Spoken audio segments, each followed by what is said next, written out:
This is my home. Our home.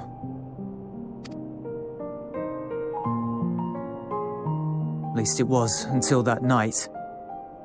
I was with Lord Quintus when the capital fell, and thus spared. My family, who did not own a radio, were less fortunate. When dawn came, I made my way here. My parents, my little brother and sister, they were still inside. But they weren't themselves, and they tried to. And I had to.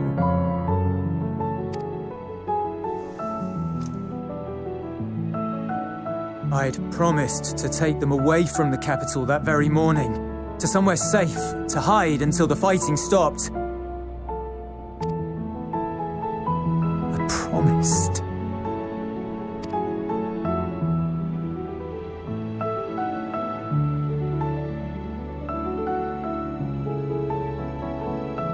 The Garlean flag bears a chain, the bonds between our countrymen. A red link at its center, the blood of the fallen. Our loved ones who lived and died for Garlemald.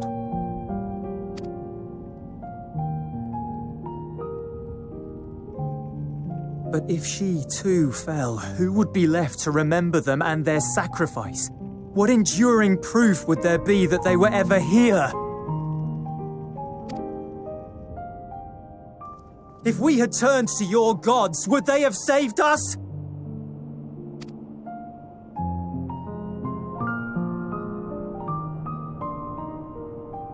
I'm sorry, forget I spoke. We should go.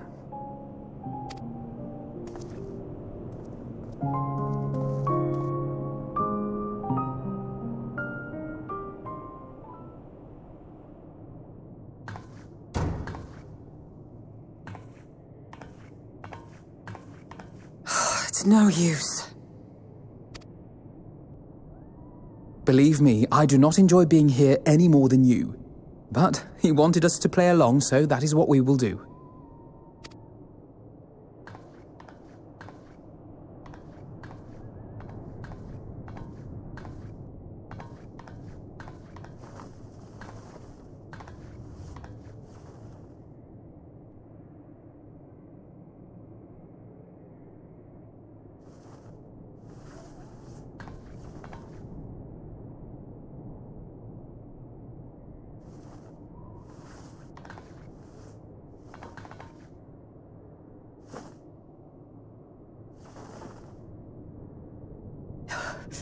It's so cold.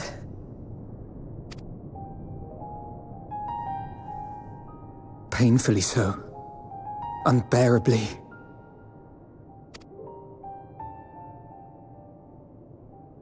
I've been thinking about what Quintus said. About why no one would accept Garlean rule. Irreconcilable differences. When coexistence isn't an option, only conquest remains. Varus at Gimlet said much the same.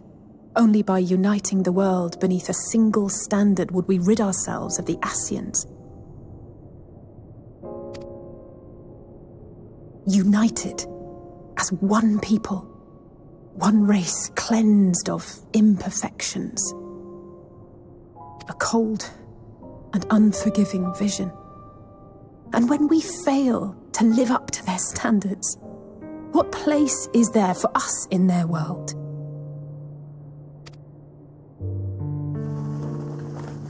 But the truly sad, truly frustrating thing is how damnably similar it all is to the lofty ideals of Father and the Forum. Non-intervention. Always non-intervention. Protect our knowledge and our people, and to hells with the rest of you. And yet, I can see how it happened. Varus and Father looked to their elders for guidance and took their virtues as their own. But for this world was of their making. In who else could they place their trust? All of us lost in a sea of chaos, searching desperately for purpose and meaning. But it shouldn't just be an extension of another's. It has to be ours. It has to be. We all have a stake in this world. No one should be silenced. I won't deny that we lack the experience of people such as Father or Quintus. Perhaps they've come to see the world as a series of problems, and the most efficient way of solving them, to reduce everything to fundamental forms. A stone is a stone, a cloud, a flower, no more than that. Simple descriptions that strip the subject of distinguishing characteristics. A man is a man, divided according to race, creed, or allegiance, and to some, defined by such associations. Is that what you think? In my misbegotten youth. But what I believed wisdom was no more than aggressive ignorance. I've since learned to look beyond the banners and the politics, to see people as individuals with their own hopes and dreams. As for my dream of building a better world, well, every day I'm reminded that it is far more complex than I had ever imagined. But it only spurs me onward, to find the wisdom and the strength to see it through to the very end.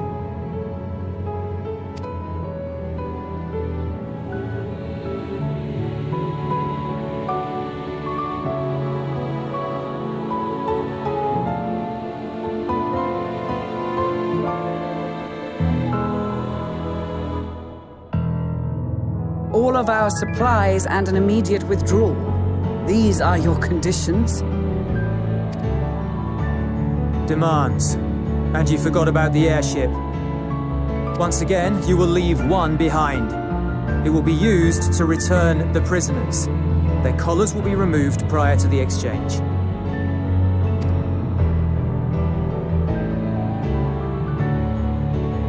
So in the end, not even Father's expertly worded rhetoric could deter you from your chosen course.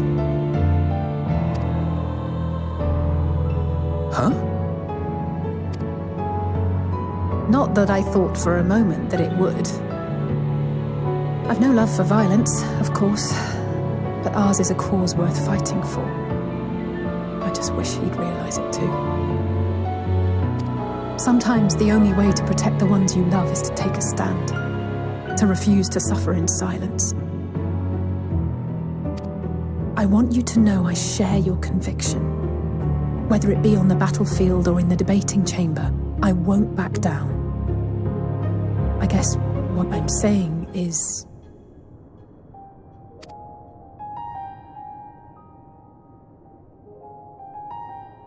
You've found your own reason to fight.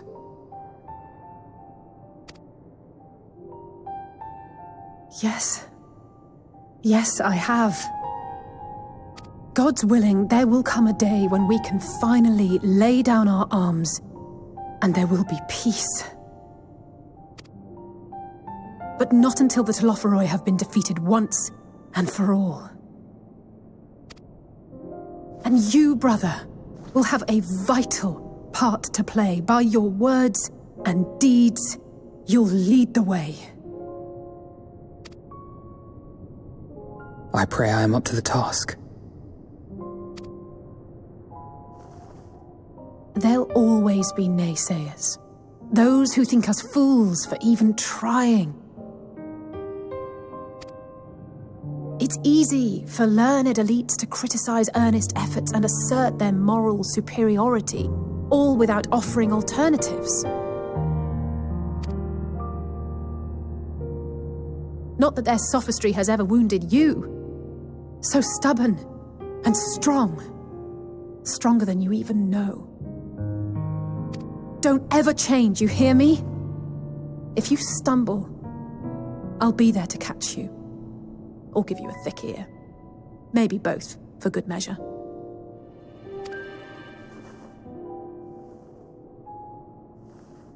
Thank you, Alice.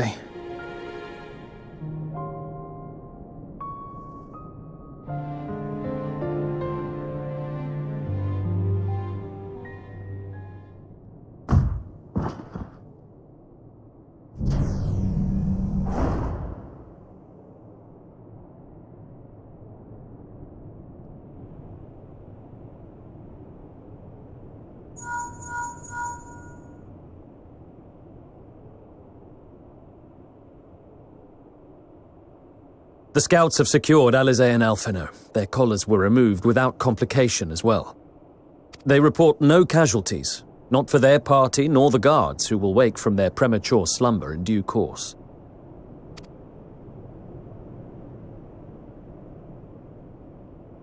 It would appear the situation has changed. I propose new terms. We have information that will be of great interest to Lord Quintus, and I wish to speak with him in person.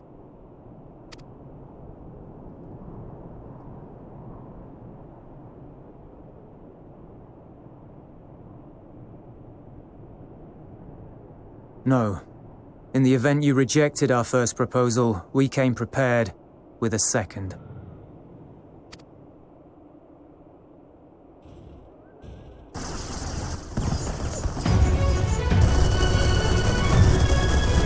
Ambush!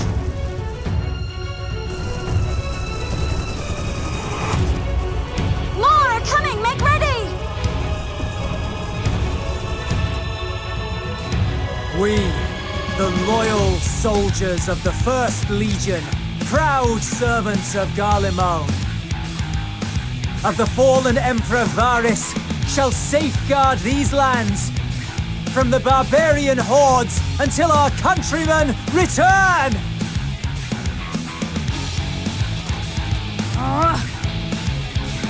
Stop, both of you!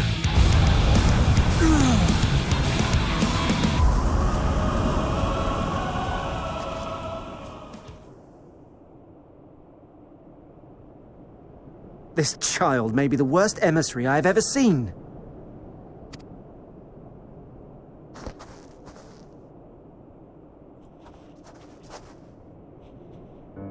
We received an urgent communication from the Grand Company of Eorzea. Envoys from the Imperial Army, led by members of the 10th Legion, came to Alamigo and requested an audience.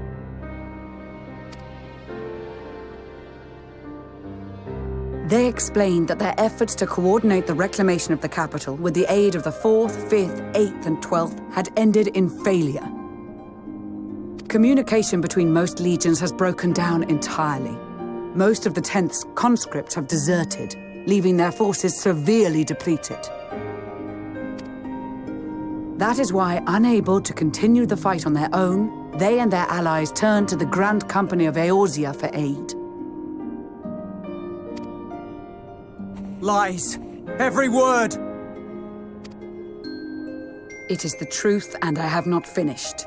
The 10th has requested that we deliver a message to Lord Quintus. Have the ill stand down.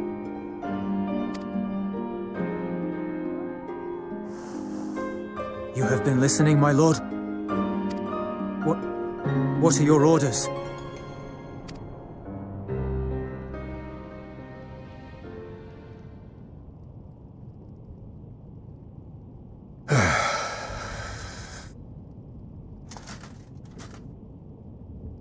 Inform her that we will honor the 10th's decision.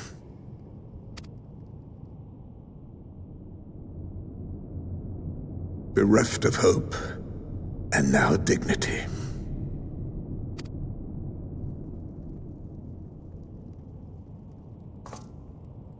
I release you from your duty. All of you.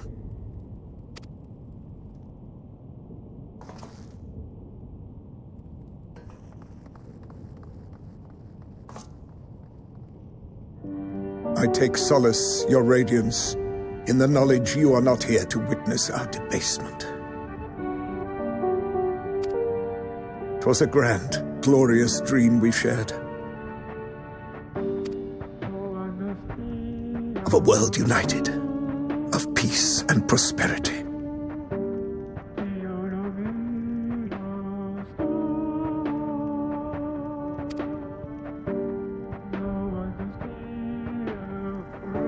We are ghosts, you and I. Memories of days gone by.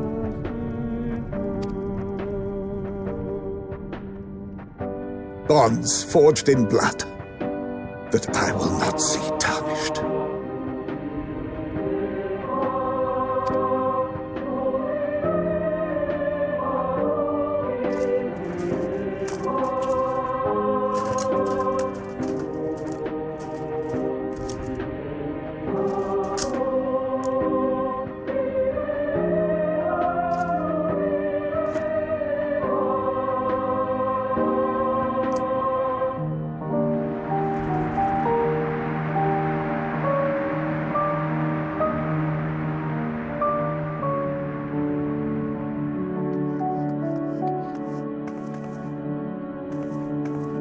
Quickly! We have to reach the station before it's too late.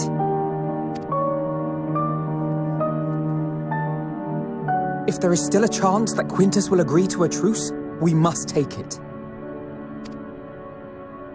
I just hope we get there before he and his men do something rash.